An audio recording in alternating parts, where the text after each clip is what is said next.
A gente traz agora um levantamento que mostra que o Brasil enfrenta um cenário de fadiga fiscal, quando se perde a capacidade de estabilizar o crescimento da dívida com geração de caixa positivo. A conclusão é de um estudo da Consultoria de Orçamento da Câmara dos Deputados. Segundo esse levantamento, a dívida pública federal deve ultrapassar 100% do produto interno bruto entre 2032 e 2035. A pesquisa explica que o aumento da carga tributária está chegando a um limite, enquanto o gasto público tende a ficar pressionado.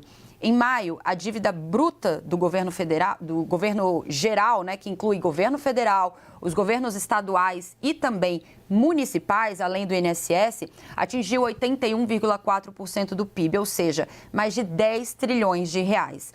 Para o consultor Paulo Bijos, autor do levantamento, o país vai precisar fazer um ajuste fiscal equivalente a 330 bilhões de reais anuais para conseguir estabilizar essa dívida. Ele também destacou que o governo precisa apresentar novas soluções estruturais para o quadro fiscal no orçamento de 2028. Para comentar um pouco mais sobre esse cenário, sobre esses números, Gabriel, o cenário fiscal no país, vamos conversar mais uma vez aqui com o nosso analista de economia, então. Diante dessa situação atual, desse cenário, o que é necessário para conseguir estabilizar essa dívida pública, Um número bastante significativo que a gente viu agora nesse levantamento da Câmara. Carol, a preocupação é em relação a essa fadiga. Não tem mais como aumentar a base, por exemplo, de arrecadação, a carga média de impostos no Brasil, porque nós já estamos chegando em números de países desenvolvidos. Fiz um levantamento com números do Banco Mundial e a carga média em proporção ao PIB no Brasil é de 33,7%. Essa é a nossa carga média de impostos. É uma carga parecida com a do Japão, que é de 33,7%, exatamente a mesma carga, com o Reino Unido, que é 34%, Canadá, que é 34%, Estados Unidos, que é 26%, e até a Coreia do Sul, que é 30%.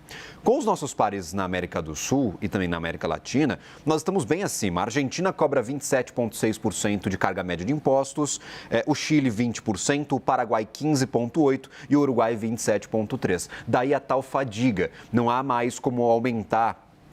Sempre dá, Mas a gente está chegando num limite para aumentar a carga de arrecadação de impostos no Brasil. As nossas contas não estão se estabilizando, muito pelo contrário, elas sobem a cada ano e a nossa dívida está crescendo, pode chegar neste 100% do PIB, o que seria assustador para o Brasil.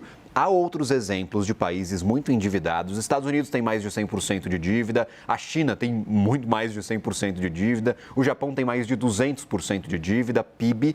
Só que nestes países o juro é muito menor do que aqui no Brasil. E eles conseguem vender dívida prefixada, ou seja, eles sabem quanto que eles vão pagar no futuro. Aqui no Brasil é diferente. Nossa taxa de juros hoje é de 14,25%.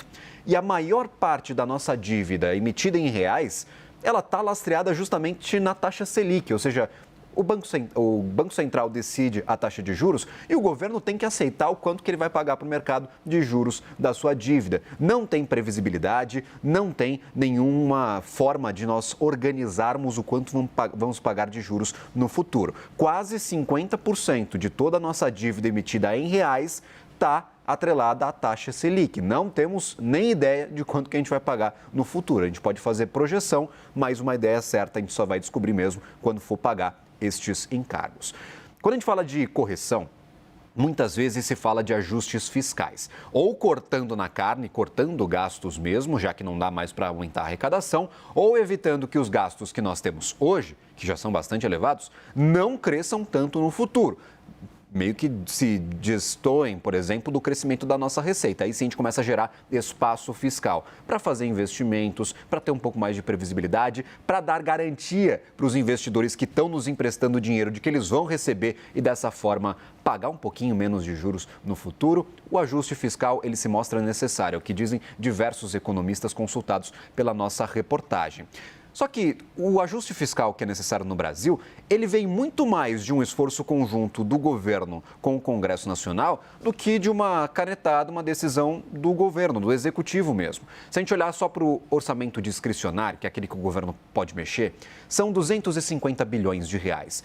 esse estudo que você acaba de trazer fala em uma correção de mais de 300 bilhões de reais por ano. Ou seja, se a gente não gastar nada do dinheiro que o governo tem e que vai para emenda parlamentar, para custear ministério, para pagar gasolina de muitas viaturas, se a gente não gastar nada dessa grana, mesmo assim vai precisar arrumar mais dinheiro para que a dívida pare de crescer no Brasil. É uma situação muito complicada, vai ser tema de debate para os próximos anos com certeza.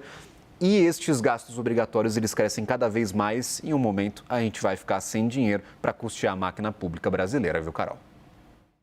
Gabriel, o governo depender neste momento do Congresso Nacional, a gente sabe que a relação lá dentro está bem complicada. Então, para conseguir, de fato, ter esse corte na carne, como você citava, pelo menos por enquanto, não há uma previsão. A gente está vendo justamente o contrário, né, Carol? São mais de 30 pautas que estão lá no Congresso Nacional que na prática, fazem os gastos do governo aumentarem para este ano. Ano eleitoral, né? É muito difícil fazer esses cortes na carne. As chamadas pauta-bomba, né? Que o governo evita falar, citar agora, mas que, na prática, é exatamente isso. Se aprovadas essas 30 pautas, por exemplo, que trazem relação a reajustes, previdência, mas que tem um impacto fiscal direto no orçamento. E aí o governo, claro, precisa agir politicamente e é isso que está pegando lá no Congresso. Gabriel, obrigada pelas suas informações, análise. Mais uma vez, boa tarde para você. Valeu. E olha, eu te conto agora que os Correios tentam garantir um aporte de pelo menos 6 bilhões de reais do governo no orçamento do ano que vem. A apuração é de Larissa Rodrigues. O projeto de lei orçamentária, a peça orçamentária de 2027, precisa ser enviada ao Congresso até 31 de agosto.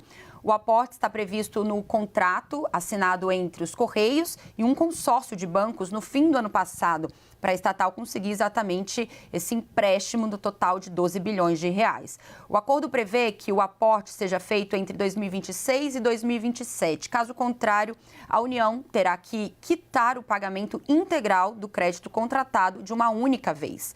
Mas a provisão nos Correios,